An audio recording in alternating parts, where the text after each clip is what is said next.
Christmas का त्यौहार पूरी दुनिया में बड़े धूमधाम से मनाया जाता है। इस त्यौहार की लोकप्रियता केवल क्रिश्चियंस में ही नहीं, बल्कि दुनिया भर के लोग इस पर्व में दिलचस्पी लेते हैं और मनाते हैं। यह पर्व शांति और मानवता का संदेश लेकर आता है।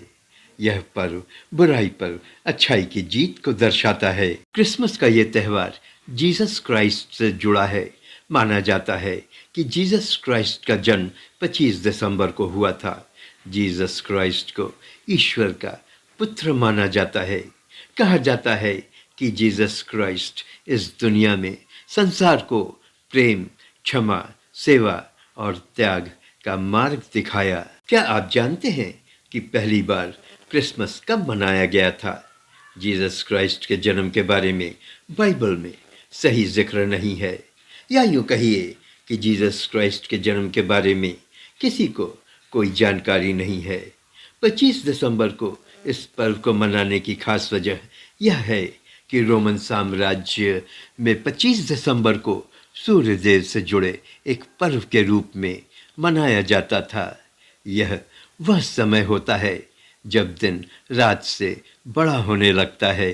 336 ईस्वी में सम्राट कॉन्स्टेंटाइन के शासनकाल में 25 दिसंबर को पहली बार क्रिसमस मनाया गया और तभी से हर साल 25 दिसंबर को क्रिसमस मनाने की प्रथा चल पड़ी और दुनिया भर के लोग तभी से 25 दिसंबर के दिन यानी कि क्रिसमस के दिन यीशु मसीह के जन्म का जश्न मनाते हैं। आज के दिन क्रिसमस पर कैरोल गाने, क्रिसमस ट्री सजाने, उपहार देने और लेने और पार्टियों से ये पर्व भरा रहता है। कहा जाता है कि क्राइस्ट का जन्म किसी महल में नहीं हुआ था।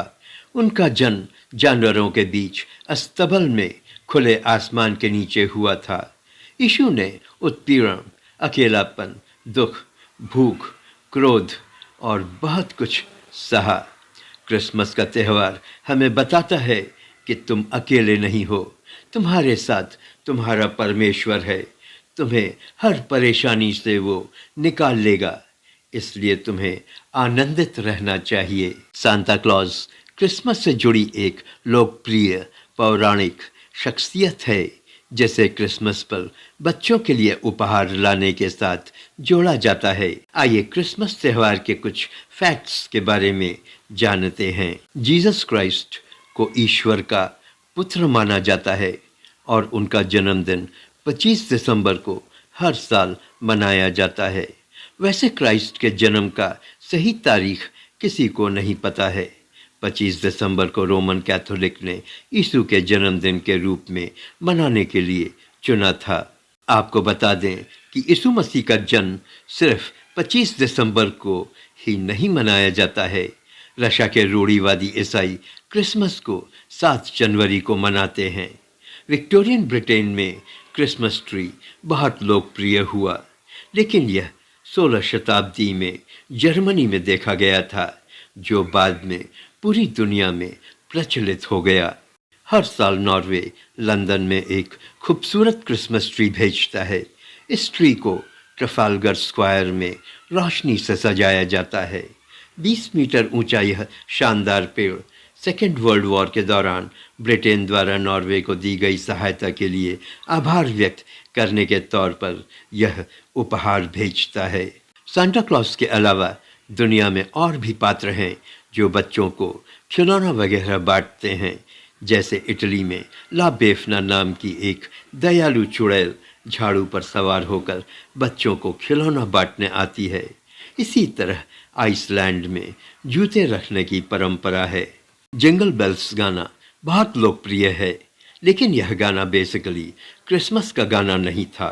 यह खुशनुमा गीत 1850 में लिखा गया था और यह अमेरिकी त्यौहार थैंक्स गिविंग के लिए था।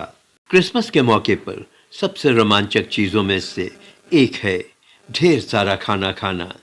क्रिसमस के खाने के बाद और कई ऐसे रोमांचक फैक्ट्स हैं जिनसे हम आपको रूबरू कराते हैं।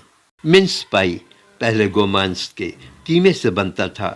बाद में यह ढेर सारे फलों और मसालों से बनाया जाने लगा। कहा जाता है कि मिन्स पाई को चाकू से काटकर खाना अशुभ माना जाता है। क्रिसमस पुडिंग पहले एक सूप हुआ करता था। 1300 के दशक में इस क्रिसमस पुडिंग को फ्रूमेंटी कहा जाता था। इस फ्रूमेंटी को लोग क्रिसमस से पहले खाते थे ताकि क्रिसमस के दिन उनका पेट खाली रहे। चर्च में बच्चे शांत रहें, इसलिए उनके लिए कैंडी केन का आविष्कार किया गया था। क्रिसमस के खाने पर टेबल पर पहले सूअर का सिर और सरसों का सॉस परोसा जाता था। क्रिसमस पर खाने में जापानीज के बीच फास्ट फूड चिकन खाने की परंपरा है। क्रिसमस के दिन अमेरिका में अचार छिपाने का खेल खेला जाता है। अचार को क्रिसमस ट्री में छिपा दिया जाता है। जो बच्चा इसे ढूंढ लेता है उसे अतिरिक्त उपहार दिया जाता है। 1840 में इंग्लैंड में प्रिंस एल्बर्ट ने क्रिसमस ट्री को सजाने की परंपरा की शुरुआत की थी। सांता क्लॉज क्या 1750 साल के हैं? शायद इसीलिए उनकी दाढ़ी इतनी लंबी और सफ़ेद है। कहा जाता है कि सांता क्लॉज का जन्म पटारा नामक एक छोटे से कस्बे में हुआ था जो आज के टर्की का हिस्सा है। सांता अपने स्लेज को खींचने के लिए 9-12 सींगों का इस्तेमाल करते हैं। माना जाता है कि क्रिसमस की पूर्व संध्या पर सांता क्लॉज 842 मिलियन जगहों पर जाते हैं। इस तेज के कारण ही उपहार बांटते हुए वह लोगों को नहीं दिखते हैं। सांता क्लॉज के पास 2 लाख बौने हैं जो उपहारों को तैयार करने में उनकी मदद करते हैं। कैरोल गीत अंतरिक्ष में गाया जाने वाला पहला गाना है जिसे 1965 में जेमिनी के 6 एस्ट्रोनॉट्स अंतरिक्ष में इस गीत को गाया था। क्रिसमस का सबसे छोटा कार्ड इंसान की आंखों से नहीं दिखता है। इसे देखने के लिए माइक्रोस्कोप की ज़रूरत पड़ती है। इस कार्ड को ग्लासगो यूनिवर्सिटी के वैज्ञानिकों ने बनाया था। एक्स का अर्थ प्राचीन ग्रीक भाषा में ईसा मसीह होता है, यानी कि एक्समस का मतलब क्रिसमस ही हुआ। आप हिंदुस्तान तू जाग देख रहे हैं। प्लीज़ चैनल को सब्सक्राइब करें। Thank you.